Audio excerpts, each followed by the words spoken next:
Saudara, kemarin Hakim pada Pengadilan Negeri Jakarta Selatan telah memutuskan untuk menolak gugatan pra-peradilan Nadiem Makarim. Itu artinya kasus dugaan korupsi pengadaan laptop program digitalisasi pendidikan periode 2019 hingga 2022 yang melibatkan Nadiem Makarim sebagai salah satu tersangka akan tetap dilanjutkan penyidikannya oleh Kejaksaan Agung. Lalu pertanyaannya, apakah langkah selanjutnya yang akan ditempuh oleh Nadiem Makarim? Sudah bergabung bersama kami untuk membahasnya melalui sambungan daring kuasa hukum Nadiem Makarim, Dodi Abdul Qadir, nanti akan bergabung kemudian, dan juga yang sudah bergabung adalah pakar hukum pidana dari Universitas Jenderal Sudirman, Prof. Hipnu Nugroho, dan juga mantan PLT Jaksa Agung Muda bidang pengawasan Kejagung, Pak Jasman Panjaitan. Selamat pagi Bapak-Bapak, Assalamualaikum, apa kabar? Waalaikumsalam Mas Mbak Adisda.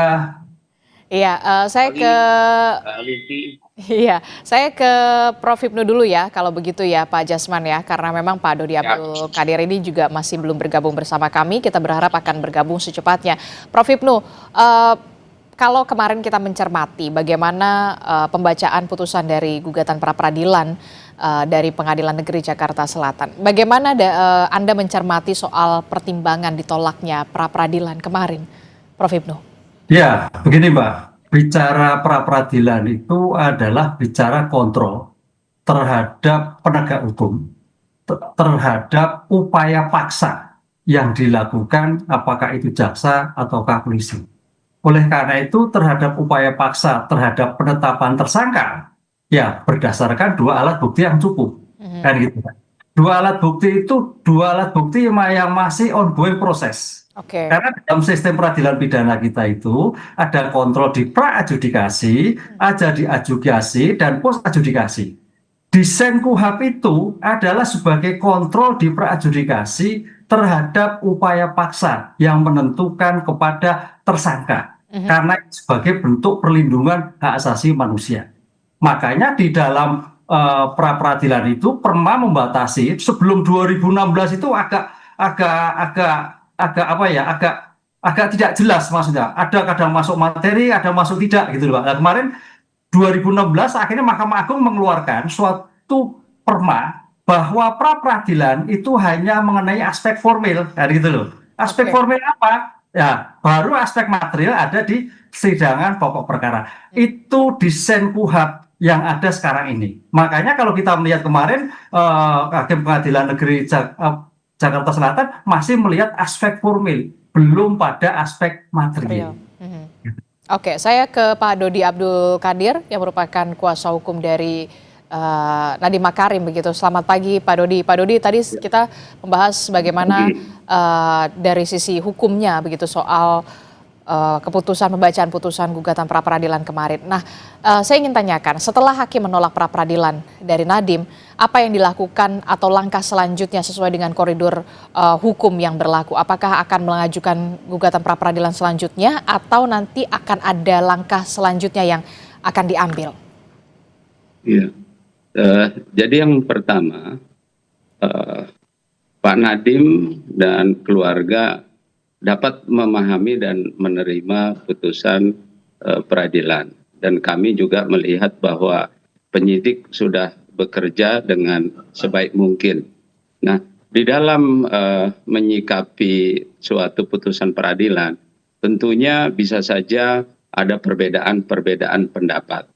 Nah, yang terpenting mengenai apa yang disampaikan oleh Prof. Hipnu tadi, bahwa pra-peradilan adalah memeriksa aspek formal.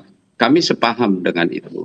Dan mengenai juga apa yang diperiksa di sana adalah mengenai minimal terpenuhinya dua alat bukti permulaan yang sah.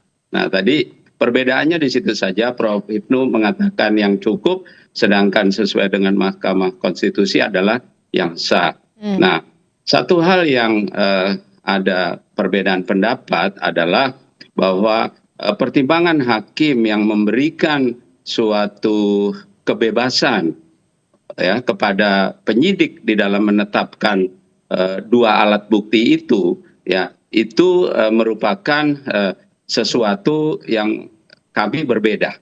Nah, kenapa? Karena kita ketahui bahwa setiap tindak pidana memiliki perbedaan sifat. Ada delik pidana yang bersifat delik formil, ada yang bersifat delik material. Sehingga kalau kita melihat daripada keterangan ahli, dari dua ahli yang diajukan termasuk ahli dari penyidik, sama-sama menyampaikan adanya perbedaan suatu tindak pidana antara delik formil dan delik material. Dengan demikian maka secara formal juga untuk menilai alat bukti yang mana yang memenuhi dua alat bukti yang sah, ya bukan hanya cukup, tapi ada kata-kata yang sah. Itu tadi maka harus dilihat juga jenis daripada delik pidana tersebut.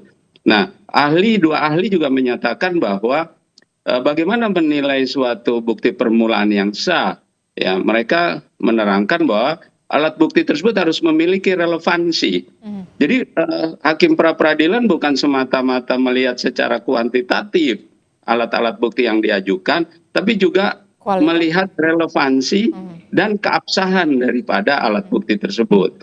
Nah, oleh karena itu perbedaan yang cukup mendasar antara kami dengan hakim, ya walaupun harus diterima, tetapi ini akan menyangkut kepada penegakan hukum berikutnya. Apakah memang benar ya di dalam penyidik menetapkan suatu tersangka boleh berdasarkan alat bukti yang dipilih oleh penyidik begitu saja. Oke, salah satunya apa yang menurut Anda tidak relevan begitu alat bukti yang dimiliki atau dimiliki oleh kejaksaan digunakan penyidik? Ya, semua alat bukti yang disampaikan dapat diterima, namun sesuai dengan keterangan penyidik, keterangan ahli yang juga disampaikan oleh penyidik, ya bahwa berkaitan dengan tindak pidana korupsi sebagai delik material harus ada bukti permulaan yang menunjukkan akibat, bukan berapa besar, ya bukan berapa perhitungannya, tetapi ada alat. Maksud Anda soal kerugian negara di sana? Iya betul, iya betul. Jadi ada alat bukti mengenai kerugian negara sebagai akibat tindak pidana korupsi, ya, yang alat bukti tersebut memenuhi kualifikasi, ya, keterangan kerugian negara sebagaimana diatur dalam Undang-Undang Keuangan Negara, Undang-Undang Pemeriksaan Penyelenggaraan Keuangan Negara, dan Undang-Undang Pemeriksaan Pertanggungjawaban Pengelolaan Keuangan Negara. Nah, itu jelas diterangkan oleh ahli, ya. Namun demikian kami tentunya, ya, karena pra peradilan ini sesuatu yang sudah final, maka kami hanya berharap bahwa benar-benar ada suatu suatu penilaian, ya, dari pembuat undang-undang tentunya, apakah penerapan hukum yang diterapkan oleh hakim peradilan itu nantinya sudah memenuhi rasa keadilan, ya, hak dasar daripada warga negara, dalam hal ini hak dasar Nadiem atau hak dasar siapapun juga yang nantinya ditetapkan tersangka. Apakah memang demikian penerapan hukumnya? Oke, baik, saya ke Pak Jasman. Pak Jasman, bagaimana perspektif Anda dari kejaksaan soal ini, soal alat bukti yang apalagi soal kerugian? Kalau kita lihat kan penyidik sudah mengatakan bahwa kerugian negara akibat dugaan korupsi ini adalah sebesar 1,98 triliun rupiah. Bagaimana perspektif Anda, Pak Jasman? Biasanya bahwa kejaksaan itu dalam menetapkan seseorang menjadi tersangka itu kan sudah memenuhi minimal memenuhi dua alat bukti. Ya, jadi di sini saya melihat bahwa memang ada yang pertama dalam tindak pidana itu ada unsur mensreanya, niat jahatnya. Kemudian dalam rangka mewujudkan niat jahat itu, para pelaku ini melakukan perbuatan-perbuatan melawan hukum. Jadi di dalam kasus ini saya melihat memang ada niat jahat di situ, ya, niat jahat. Kalau kita lihat dari fakta-fakta yang ditemukan atau diperoleh oleh penyidik, bahwa ini alat elektronik ini atau laptop ini sudah direncanakan sebelumnya, baik sebelum Pak Nadiem ini menjadi Menjabat. menteri, Mhm. menjabat. Nah, kemudian ini perlu inilah nanti yang kita harapkan profesionalisme daripada penyidik untuk mengungkap itu. Ya, niat jahat itu mulai dari siapa? Siapa yang idenya itu? Nah, ini yang perlu juga nanti di kejaksaan untuk mengungkap itu. Ya, siapa yang memulai ide ini? Kan karena ternyata kalau disebutkan apakah ada kerugian negara di sini, terbukti sudah ada pengembalian, sudah ada upaya pengembalian. Jadi di sini saya lihat, kalau saya melihatnya itu, apalagi saya ini juga sama dengan Prof. Kami ini orang, saya kan ngajar juga di kejaksaan. Kebetulan ngajar saya itu adalah tindak pidana korupsi, teknik penyidikan tindak pidana korupsi di Barilan Kejaksaan. Jadi itulah yang saya ajarkan kepada calon-calon jaksa di kejaksaan. Ada mensreanya, ada niat jahat. Kemudian ada perbuatan-perbuatan melawan hukumnya. Dan memang, yaitu tadi, perbuatan melawan hukumnya. Disebutkan bahwa ini bisa dipakai kemana, apa, merek ini bisa dipakai. Loh, kenapa? Ternyata tidak bisa dipakai. Jadi, laptop yang dibuat ini. Dan juga kalau sesuai dengan yang disampaikan oleh penyidik, bahwa ini adalah nilai kerugiannya sudah sampai 1,9 tadi. Ya, dia itu pembelian ini kan hampir 10 triliun. Dianggap merugikan keuangan negara 1,97 seperti Pak Adisti tadi. Jadi artinya ini sudah diberikan hak sepenuhnya kepada tersangka untuk mengajukan pra peradilan. Oke. Jadi satu lagi yang sudah terbiasa di kejaksaan, bahwa untuk menetapkan seseorang tersangka itu, apalagi di tindak pidana korupsi, itu harus melalui expose di hadapan pimpinan yang tingkat rendah, kemudian di tingkat lagi sampai Jampitsus, bahkan Jaksa Agung hadir untuk mendengarkan apa yang telah diperoleh oleh penyidik. Sehingga untuk menentukan seseorang tersangka.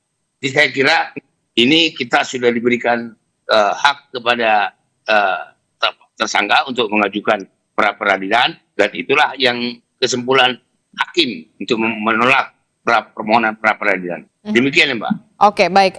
Saya mencoba kembali lagi ke Prof. Hipnu. Prof. Hipnu, tadi kalau dari sisinya Pak Jasman adalah ada unsur mens rea begitu, ada niat jahat di sana pada saat kemudian penyidik menemukan adanya grup begitu ya, grup percakapan yang bahkan sebelum dilantik seorang Menteri Nadiem Makarim untuk membahas rencana soal pengadaan laptop Chromebook begitu ya.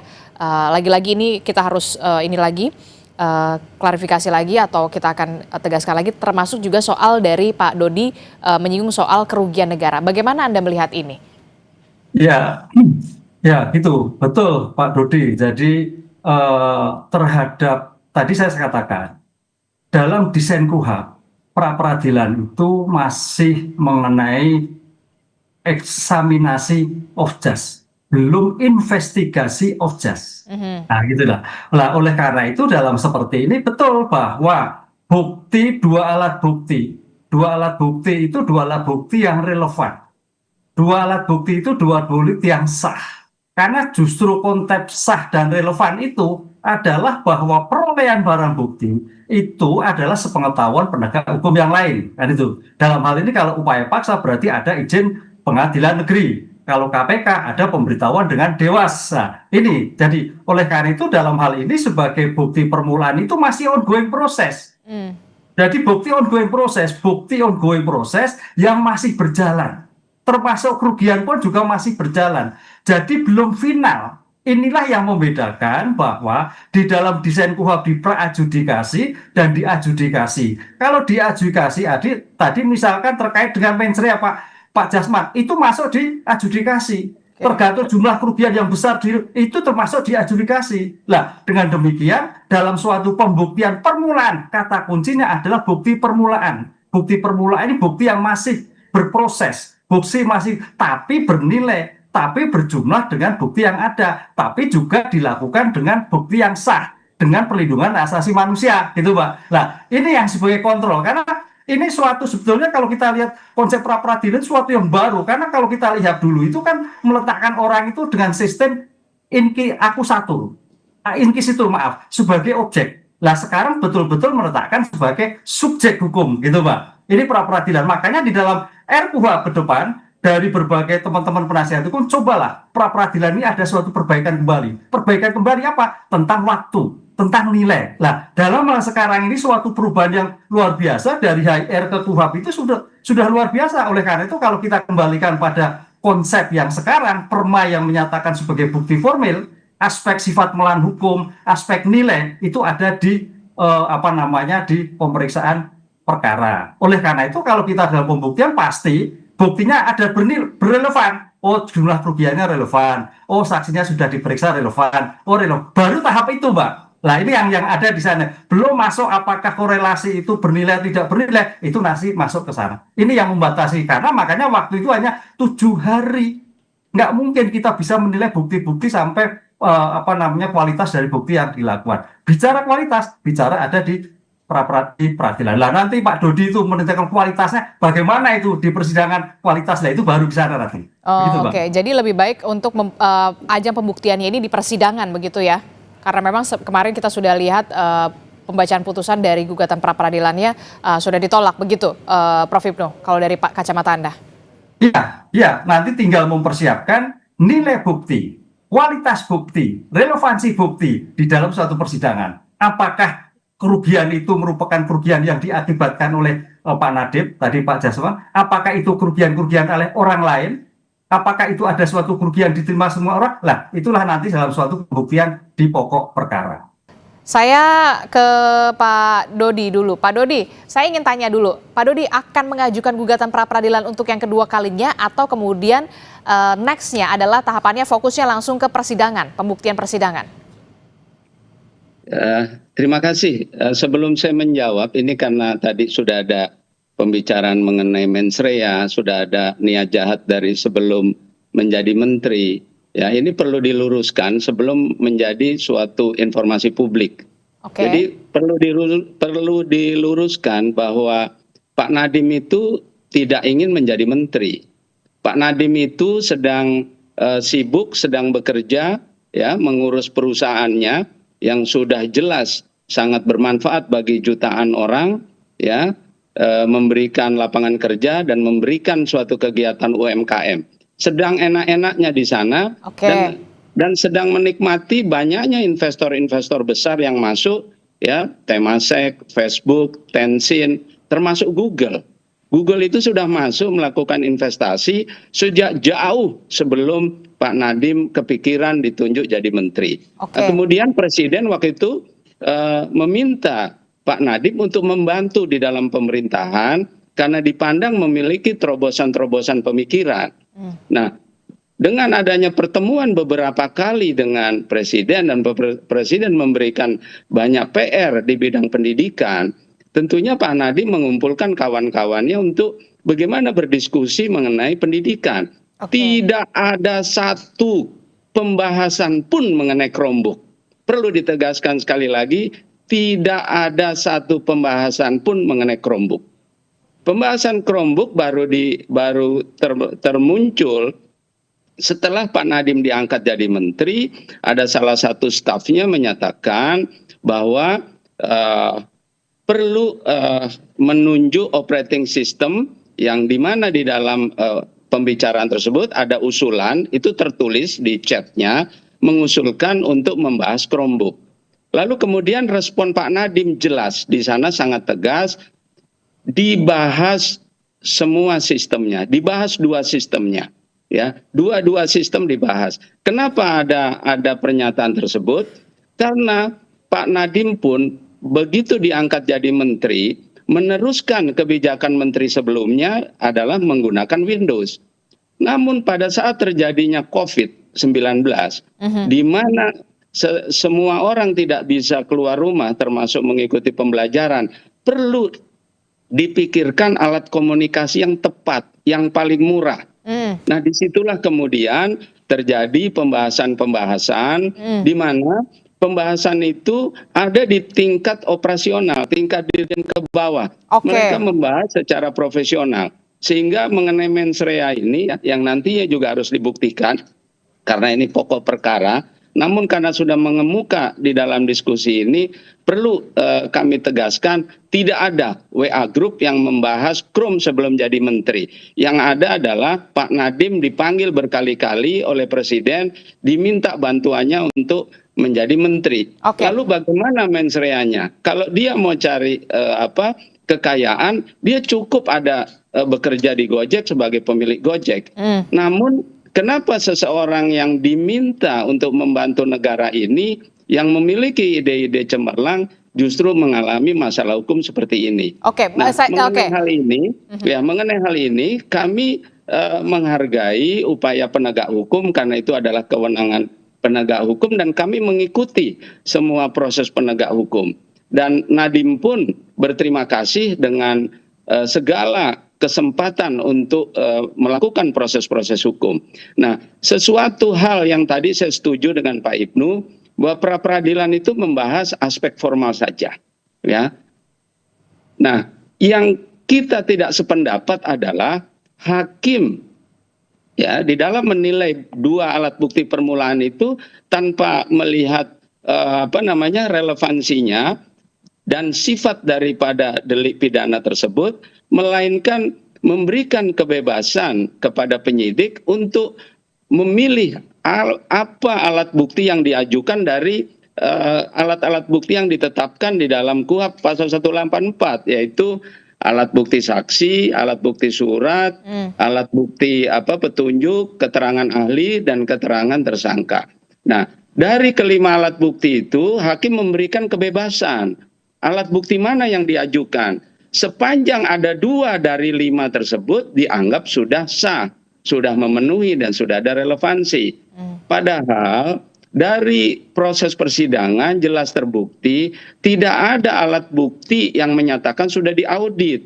Kalau dikatakan ada pengembalian kerugian negara itu sebagai bukti adanya kerugian negara, kan kita membahas tadi Prof. Ibnu bilang kan pra peradilan itu aspek formal. Aspek formal itu kan ada proses, ada ketentuan perundang-undangan.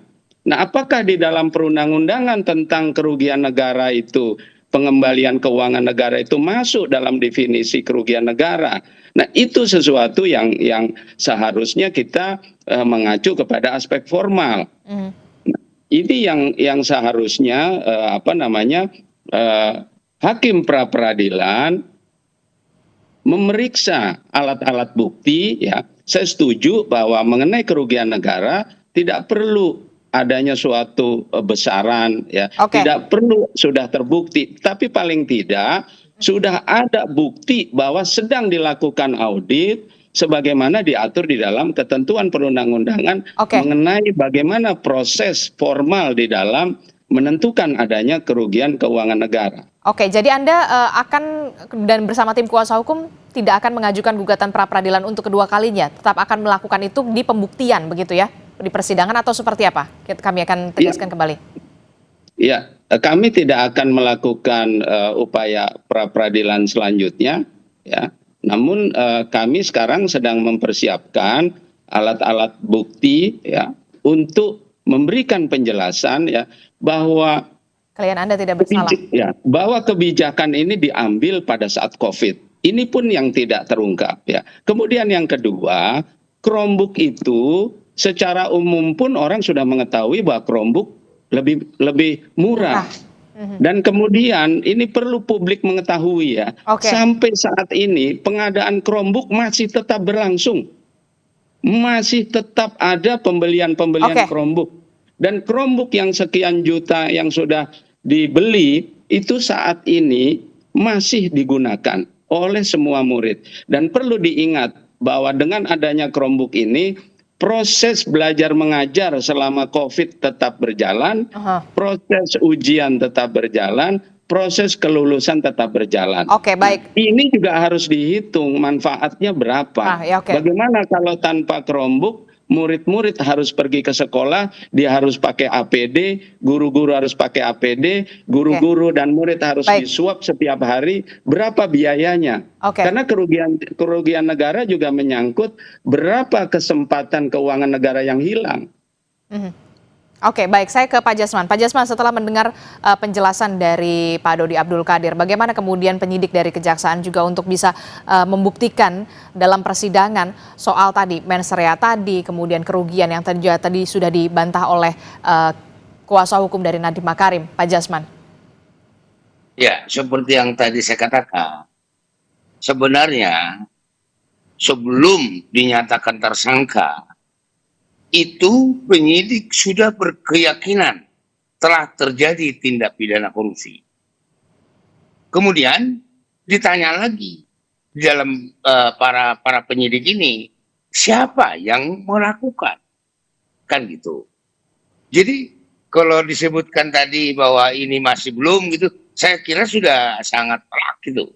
Ini hanya tinggal kita nanti lihat aja, nanti kita lihat nanti persidangan. Bahwa ini kan sudah ditetapkan beberapa orang tersangka. Dan bahkan jangan-jangan masih ada. Seperti yang tadi saya katakan. Siapa lagi yang terlibat di sini?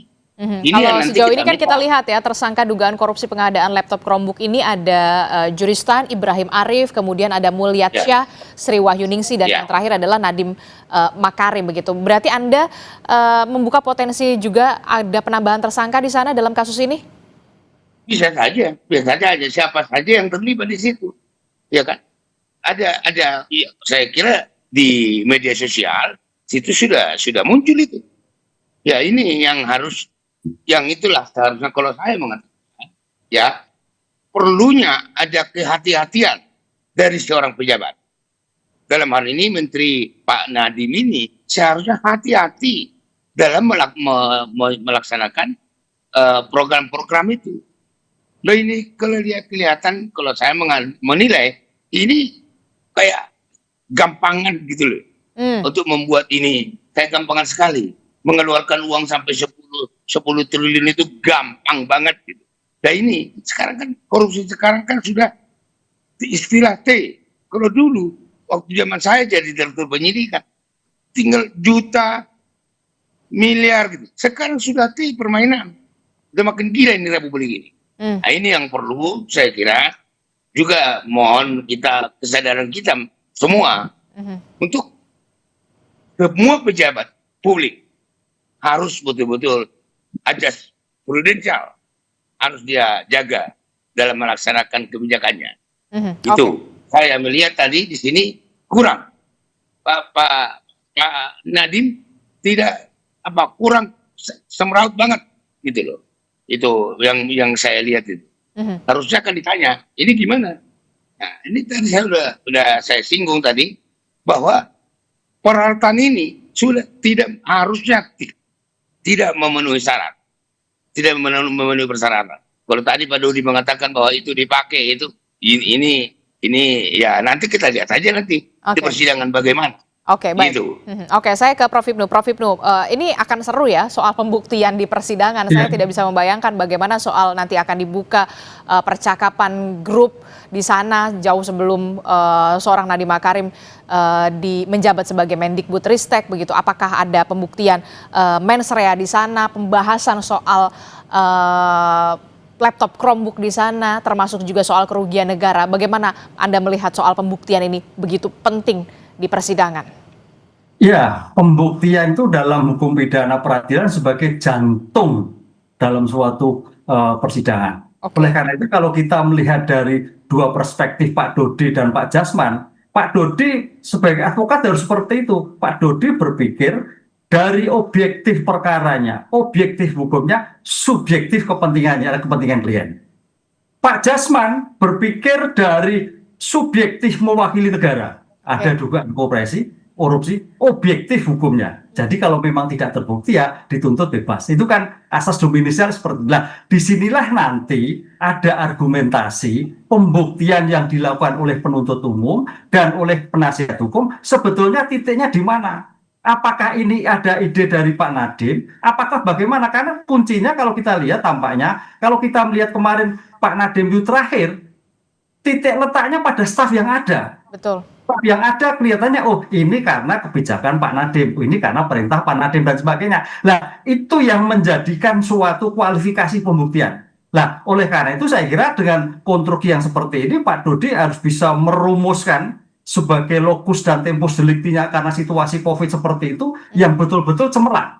Karena kalau memang nanti dalam suatu dakwaan penuntut umum tidak bisa menggambarkan tentang lokus tempus delictnya pada itu suatu COVID, ini bisa menjadi obskur. Nah, ini ya kira. Jadi dalam suatu persidangan besok itu, Mbak, kalau melihat pra-peradilan itu sebagai persiapan. Persiapan apa? Untuk persiapan pokok materi. Dengan demikian kalau kemarin itu tidak dibicarakan, tidak menjadikan fokuskan di persidangan. Oleh karena itu menjadikan sesuatu yang utuh. Dan itulah. Dengan demikian sebagai penuntut umum juga menjadikan pembelajaran dari pra-peradilan kemarin, Pak Dodi sebagai penasihat hukum pembelajaran, sehingga bukti yang disampaikan mencari bukti material, bukti yang sebenarnya dalam suatu persidangan akan tercapai. Oke, pertanyaan selanjutnya begini, seberapa pentingkah kemudian dalam persidangan juga menghadirkan saksi yang memberikan keterangan bahwa ide awal gagasan soal laptop Chromebook ini bukan berasal dari seorang Nadiem Makarim?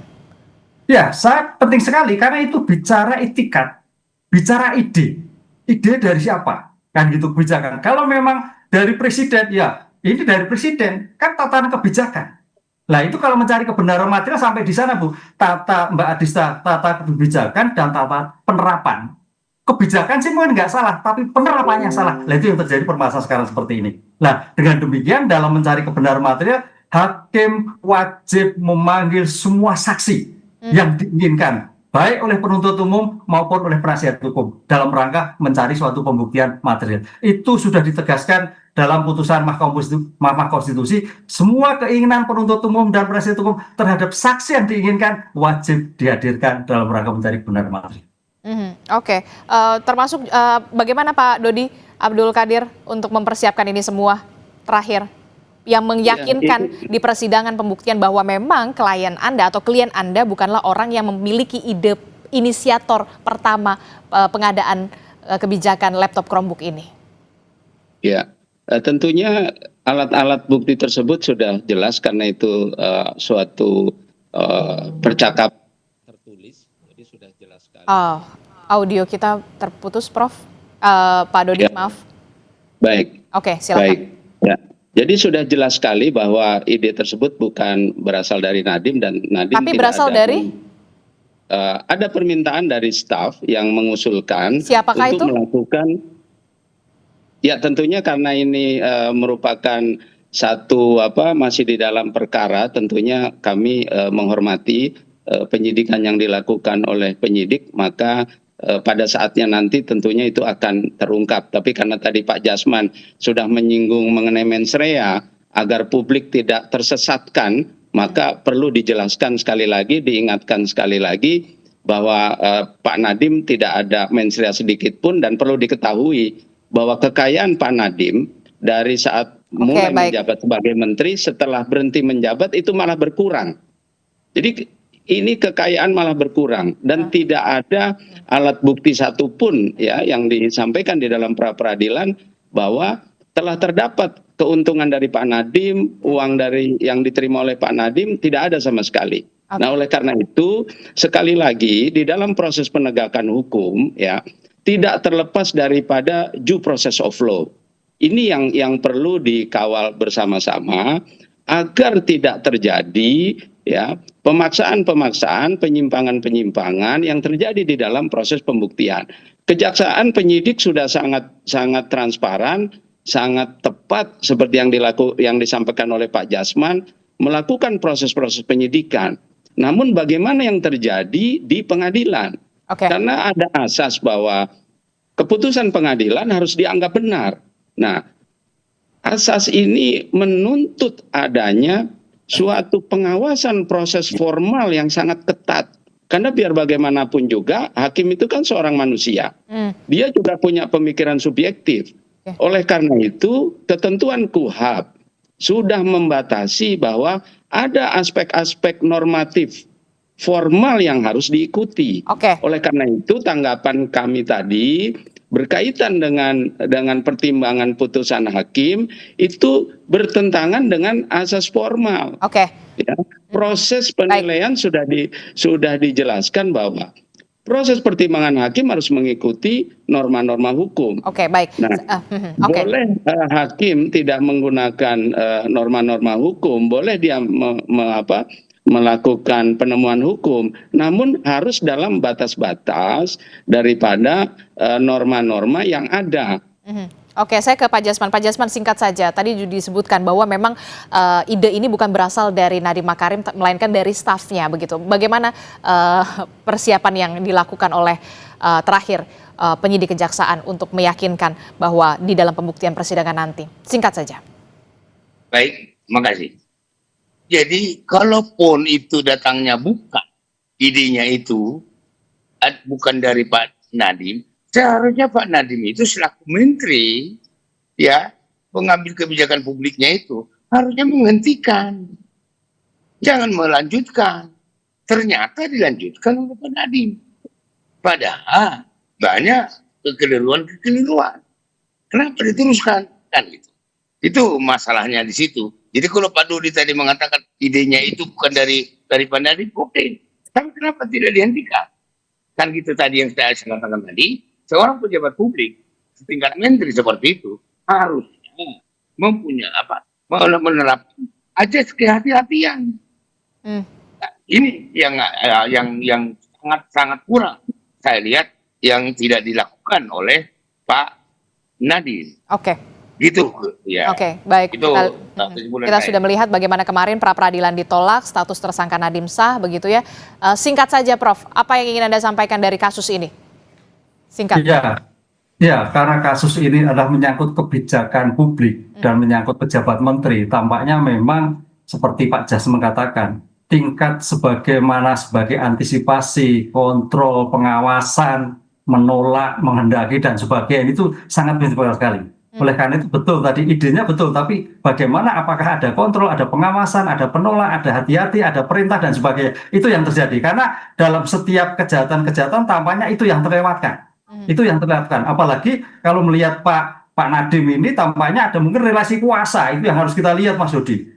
Saya tahu persis, saya orang perguruan tinggi, kadang-kadang Pak Menteri ini juga tampaknya ada relasi kuasa sehingga dalam kebijakannya banyak yang berubah-ubah. Lain mudah-mudahan juga mungkin seperti itu. Lah kalau seperti itu sebagai peluang Pak Dodi untuk melihat suatu pembelaan-pembelaan ke depan. Gitu, mungkin Mas. Baik.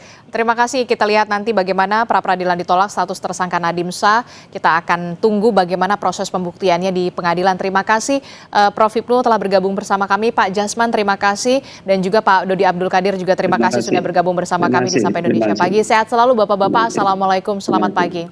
Waalaikumsalam. Terima kasih.